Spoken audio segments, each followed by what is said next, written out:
Yeah. Welcome to Little House Live, day 33. I know I look all pale and washed out. Does this help any? Maybe a little bit. But I have my overhead reading lamp above me so that I can see. How's everybody doing? I just put supper on. It's going to be easy today. We're having BLTs for supper. So, I'll give some people some time to show up. Remember, please, if you want a book, one of Sarah Sparks' books, folks, please make sure you tell me in an email at Connected Hearts Family.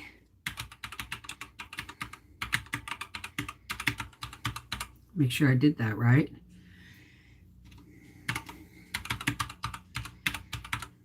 Because we're soon going to be reading that. Hey, Tammy Lester, good day to you too. Hi, Rosie. So, today it is Little House Live, day 33. And when we left off, it was when Pa goes to town. So, our next, excuse me, it's a pen. My keyboard keeps moving on me. All right.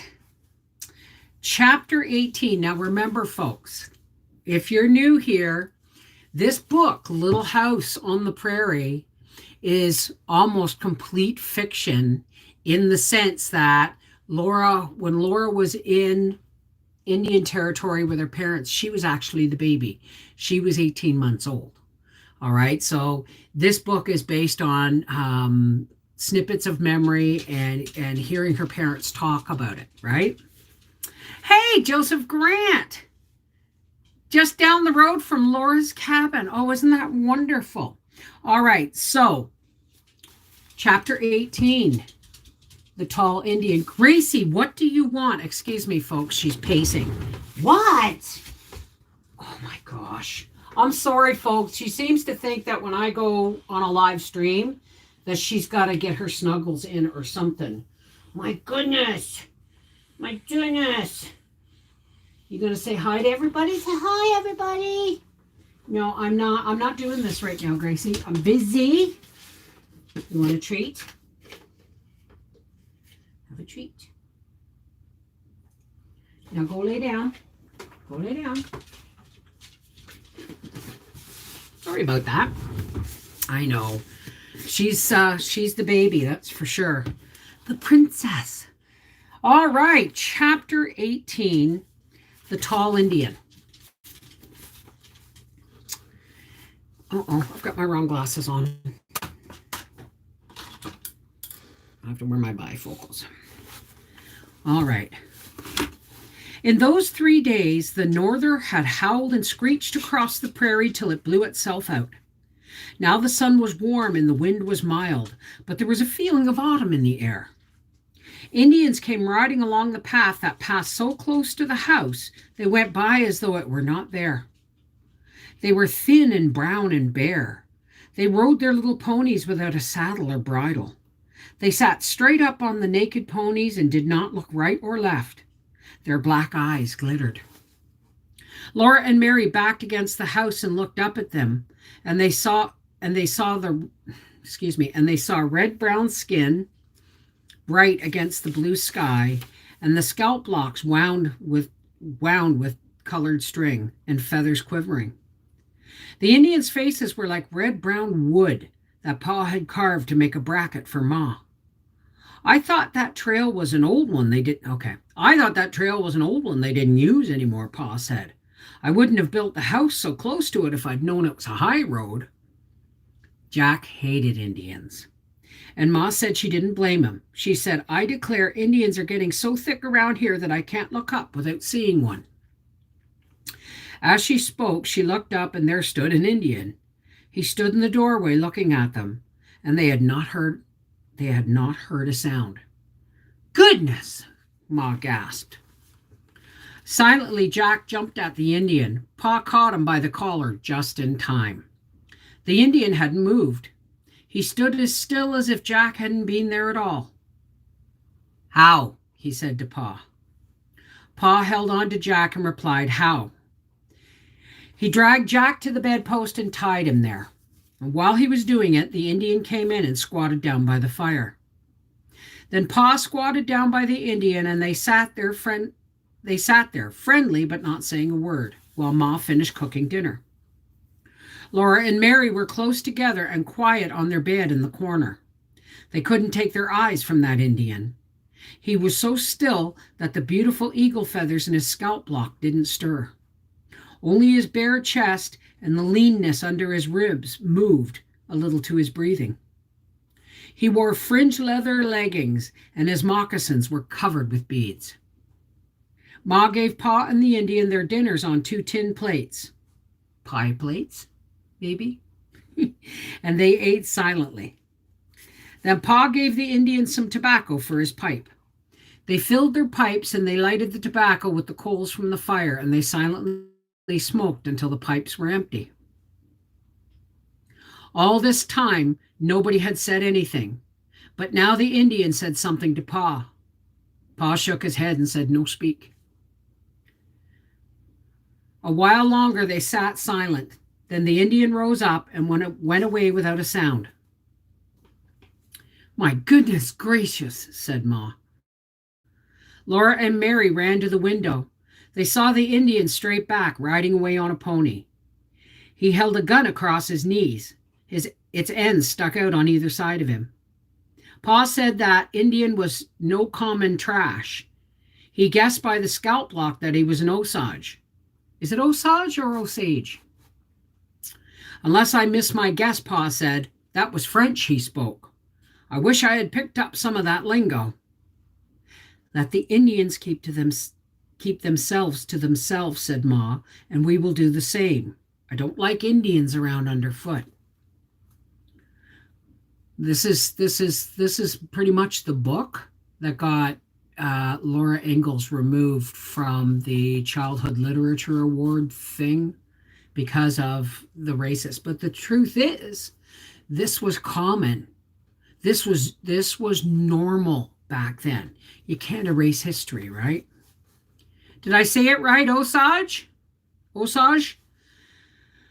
Pa told her not to worry. That Indian was perfectly friendly, he said. The fact that he shared his tobacco with the Indian is probably what saved their lives later on down the road. And their camps down among the bluffs are peaceable enough. If we treat them well and watch Jack, we won't have any trouble. The very next morning, when Pa opened the door to go to the stable, Laura saw Jack standing in the Indian trail. He stood stiff, his back bristled, and his teeth showed. Before him in the path, the tall Indian sat on his pony. The Indian and the pony were still as still. Jack was telling them plainly that he would spring if they moved. Only the eagle feathers that stood up from the Indian's scalp lock were waving and spinning in the wind.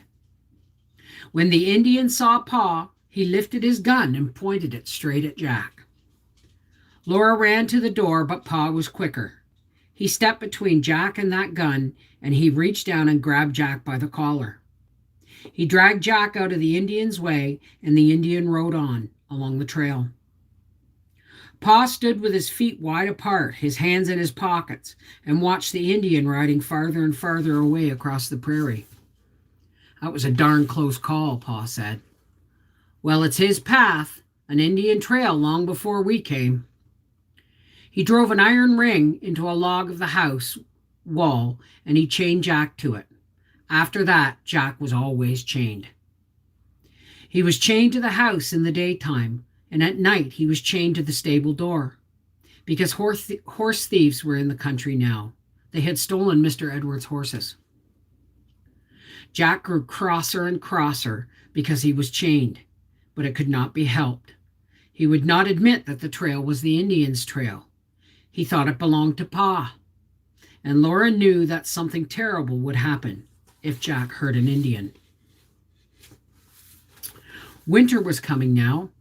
The grasses were a dull color under a dull sky. The winds wailed as if they were looking for something they could not find. The animals were wearing their thick winter fur, and Pa set traps in the creek bottoms. Every day he visited them, and every day he went hunting. Now that the nights were freezing cold, he shot deer for meat. He shot wolves and foxes for their furs, and his traps caught beaver and muskrat and mink. He stretched the skins on the outside of the house and carefully tacked them there to dry. In the evenings, he worked the dried skins between his hands to make them soft, and he added them to the bundle in the corner. Every day, the bundle of furs grew bigger. Laura loved to stroke the thick fur of the red foxes. She liked the brown, soft fur of beaver, too, and the shaggy wolf's fur. But best of all, she loved the silky mink. Those were all furs that Pa had saved for trade next spring in Independence. Laura and Mary had rabbit skin caps, and Pa's cap was muskrat.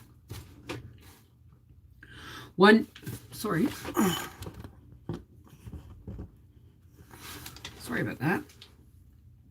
One day when Pa was hunting, 2 Indians came. They came into the house because Jack was chained. Those Indians were dirty and scowling and mean. They acted as if the house belonged to them. One of them looked through Ma's cupboard and took all the cornbread.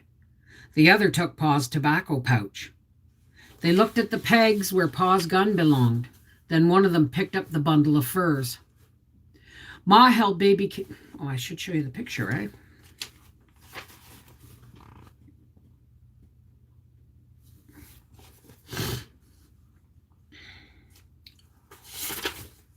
Ma held baby Carrie in her arms, and Mary and Laura stood close to her. They looked at that Indian taking Pa's furs. They couldn't do anything to stop him. He carried them as far as the door.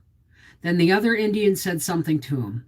They made harsh sounds at each other in their throats, and he dropped the furs and they went away. Ma sat down. She hugged Mary and Laura close to her, and Laura felt Ma's heart beating. "Well," Ma said, smiling, "I'm thankful they didn't take the plow and seeds." Laura was surprised. She asked, "What plow?" "The plow and all our seeds for next year are in that bundle of furs," said Ma. When Pa came home, they told him about those Indians, and he looked sober. But he said all was well that ended well. That evening, when Mary and Laura were in bed, Pa played the fiddle. Ma was rocking in the rocking chair, holding baby Carrie against her breast, and she sang softly, she began to sing softly with the fiddle. "Wild roved an Indian maid, bright Alfarada, where flow the waters of the blue Juniata. Juniata? Strong and true my arrows are in my painted quiver. Swift goes my light canoe adown the rapid river. Bold is my warrior good, the love of Alfarada. Proud wave his sunny plumes along the Juniata. Soft and low he speaks to me, and then his war cry sounding, rings his voice in thunder loud, from the height to height resounding." So sang the Indian maid, bright Alfarada, where sweep the waters of the blue Juniata. Fleeting years have borne away the voice of Alfarada. Still flow the waters of blue Juniata. Ma's voice and the fiddle's music softly died away, and Laura asked, "Where did the voice of Alfarada go, Ma?" "Goodness," Ma said, "aren't you asleep yet?" "I'm going to sleep," Laura said, "but please tell me where the voice of Alfarada went." "Oh, I suppose she went west," Ma answered. "That's what the Indians do." "Why do they do that, Ma?" Laura asked. "Why do they go west?" "They have to," Ma said. "Why do they have to?" "The government makes them, Laura," said Pa. "Now go to sleep." He played the fiddle softly for a while, and then Laura asked, "Please, Pa, can I ask just one more question?" "May I?" said Ma. Laura began again. "Please, Pa, may I?" "What is it?" Pa asked. It was not polite for little girls to interrupt, but of course Pa could do it. Will the government make these Indians go west? Yes, Pa said. When white settlers come into a country, the Indians have to move on. The government is going to move these Indians farther west any time now. That's why we're here, Laura. White people are going to settle all this country, and we get the best land because we get here first and take our pick. Now do you understand? Yes, Pa, Laura said. But Pa, I thought this was Indian territory. Won't it make the Indians mad to have to? No more questions, Laura, Pa said firmly. Go to sleep. Anybody want to talk about that chapter?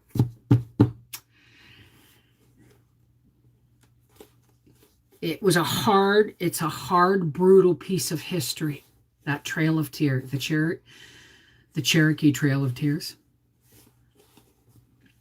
A really hard part of history. The arrogance, eh? And that's what we've always done. We've always moved into countries that we weren't born into, and it started with the Vikings, right? But the entitlement of it, eh? The entitlement of just saying it belongs to the people that who are going to work it. And yet people want to erase. We have practically erased the indigenous people's history as it is by trying to Christianize them, right? And like when, and history's full of it. When the final battle at Culloden in Scotland happened, all the Scots clans were disbanded and forbidden to wear their tartans after that. So I mean, it's history that repeating itself, and yet it doesn't make it any more palatable, does it? We can learn from it, and that's why I think it's wrong that they took her books off. Yes, Ma was bigoted, but guess what? That was the tone and the reality of days back then, right? Hey.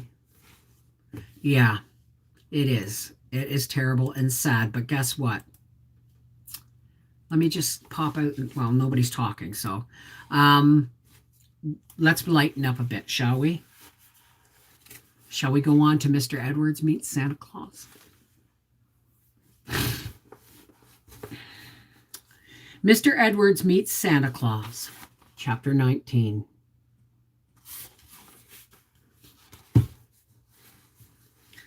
The days were short and cold. The wind whistled sharply, but there was no snow. Cold rains were falling. Day after day the rain fell, pattering on the roof and pouring from the eaves. Mary and Laura stayed close by the fire, sewing their little 9-patch quilt blocks, or cutting paper dolls from scraps of wrapping paper, and hearing the wet sound of the rain.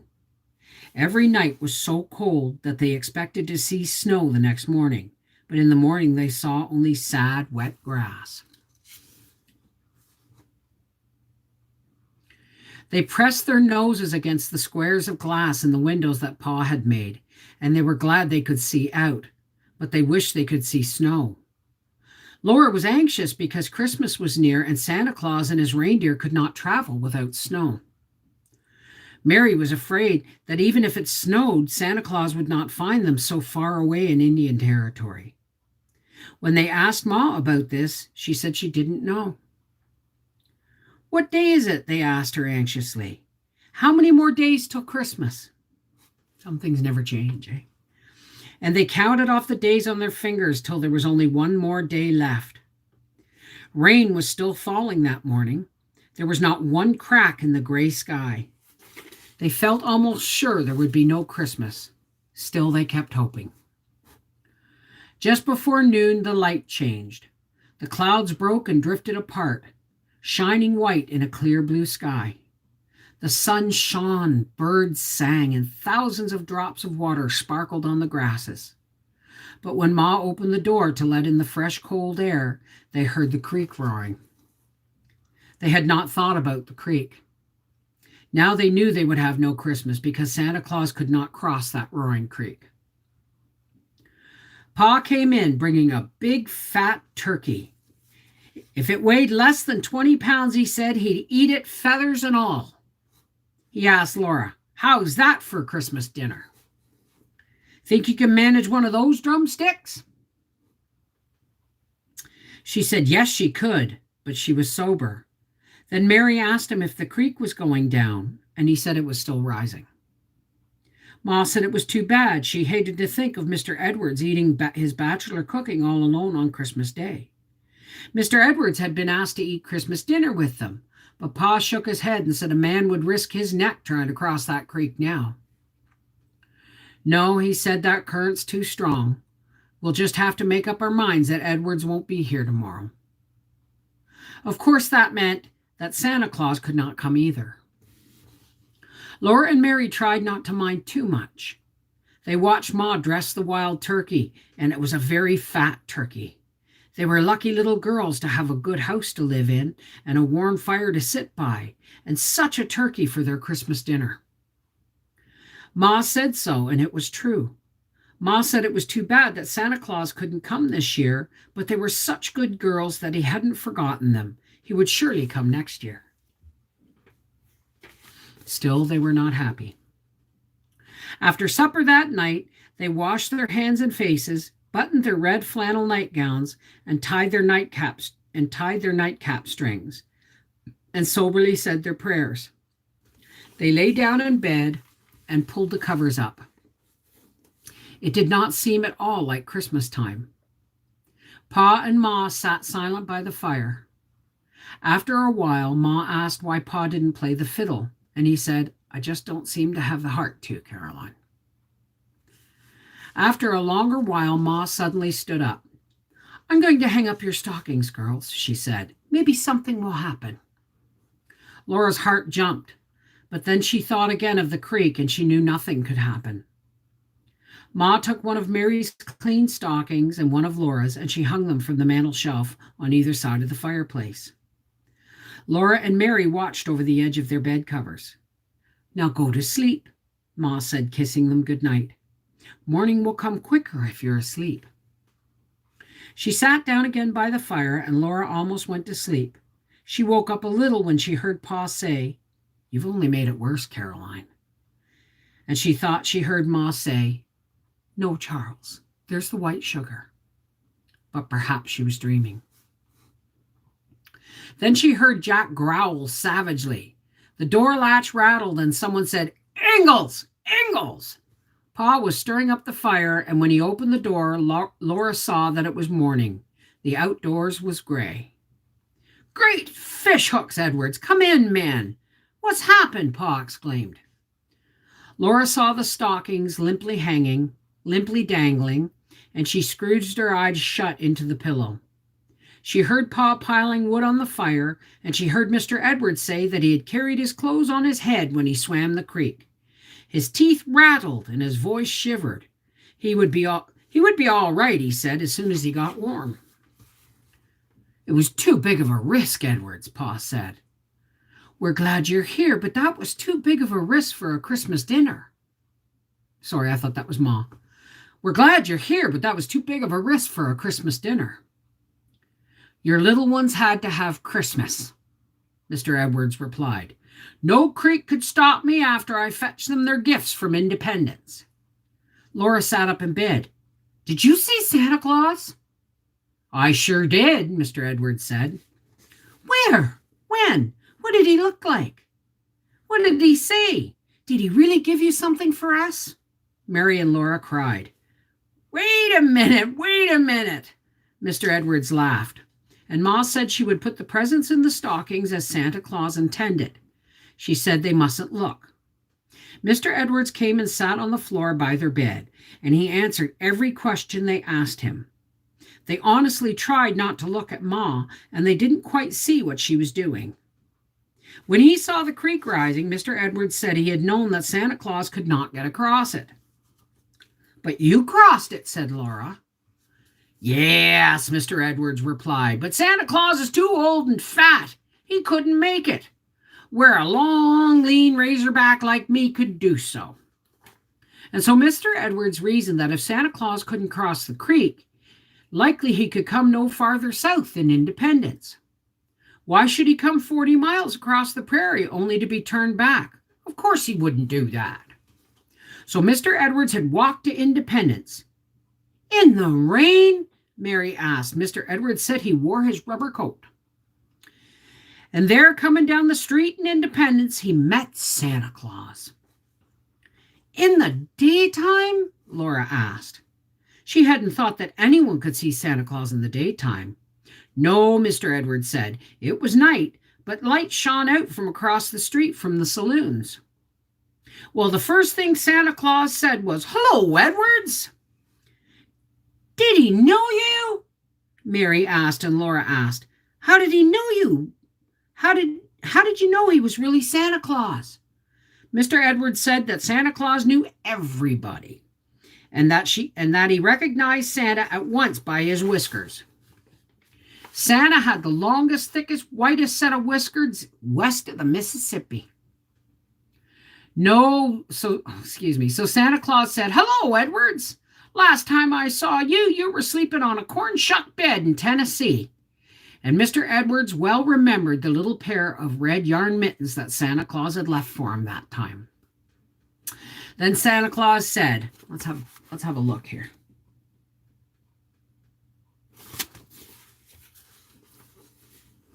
Then Santa Claus said, "I understand you're living now down along the Verdigris River. Have you ever met up down yonder with two little young girls named Mary and Laura?"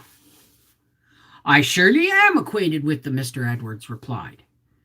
"It rests heavy on my mind," said Santa Claus. "They are both of them sweet, pretty, good little young things, and I know they are expecting me. I surely do hate to disappoint two little girls like them. Yet with the river up the way it is, I can never make it across that creek. I can figure no way whatsoever to get to their cabin this year, Edwards."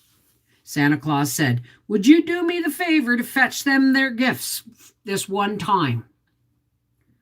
"I'll do that with pleasure," Mr. Edwards told him. Then Santa Claus and Mr. Edwards stepped across the street to the hitching post where the pack mule was tied. "Didn't he have his reindeer?" Laura asked. "You know he couldn't," said Mary. "There isn't any snow." "Exactly," said Mr. Edwards. "Santa Claus traveled with a pack mule in the Southwest." And Santa Claus cinched the pack and looked through it, and he took out the presents for Mary and Laura. "Oh, what are they?" Laura cried, but Mary asked, "Then what did he do?" Then he shook hands with Mr. Edwards, and he swung up on his fine bay horse. Santa Claus rode well for a man of his weight and build, and he tucked his long white whiskers under his bandana. "So long, Edwards," he said, and he rode away on the Fort Dodge Trail, leading his pack mule and whistling. Laura and Mary were silent an instant, thinking of that. Then Ma said, "You may look now, girls." Something was shining bright in the top of Laura's stocking. She squealed and jumped out of bed. So did Mary, but Laura beat her to the fireplace. And the shining thing was a glittering new tin cup. Mary had one exactly like it. These new tin cups were their very own. Now they each had a cup to drink out of.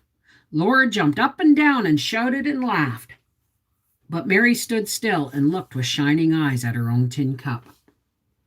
Then they plunged their hands into the stockings again, and they pulled out two long, thin sticks of candy. It was peppermint candy, striped red and white. And they looked and looked and looked at that beautiful candy, and Laura licked her stick just one lick. But Mary was not so greedy. She didn't take even one lick of her stick. Those stockings weren't empty yet. Mary and Laura pulled out two small packages. They unwrapped them, and each found a little heart-shaped cake. Over their delicate brown tops was sprinkled white sugar. The sparkling grains lay like tiny drifts of snow. The cakes were too pretty to eat, Mary and Laura just looked at them. But at last, I'm going to show you.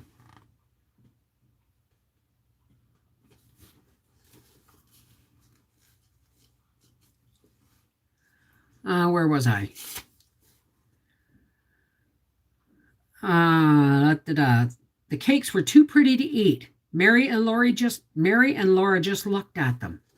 But at last Laura turned hers over and she nibbled a tiny nibble from underneath where it wouldn't show. And the inside of that cake was white.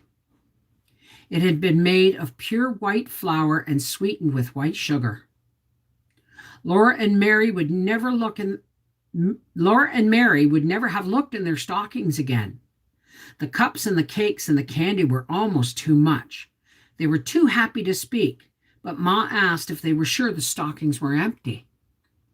They put their arms down inside them to make sure, and in the very toe of each stocking was a shining, bright new penny.